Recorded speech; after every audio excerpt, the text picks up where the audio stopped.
হাসপাতাল আছে, ডাক্তার নাই, এটি কেমন সেবা? চারদিকে অনিয়ম, জবাব দিবে কেবা? বুক ভরা আশা নিয়ে এসেছিলেন রুগী, হতাশায় বাড়ি ফিরলেন, হলেন ভুক্তভোগী। দর্শক, এ হলো ইউনিয়ন স্বাস্থ্য কেন্দ্রের সেবার চিত্র।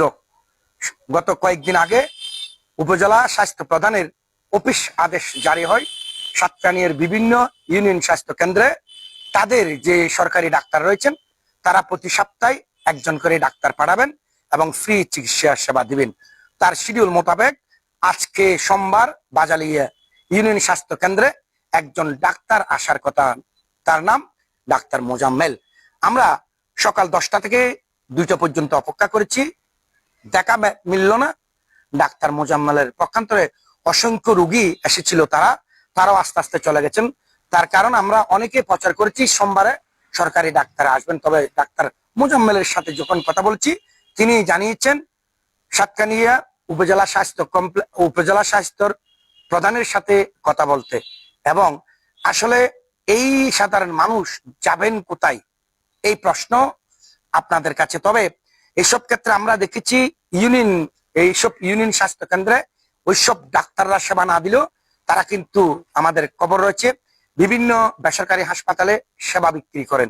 তাহলে তারা সরকারি সুযোগ সুবিধা নিচ্ছেন, সরকারি ভাতা নিচ্ছেন, বেতন নিচ্ছেন, কেন এই সরকারি ভাতা নেওয়ার পরও গ্রামের তৃণমূলের এসব সাধারণ রোগীরা চিকিৎসা পাবে না?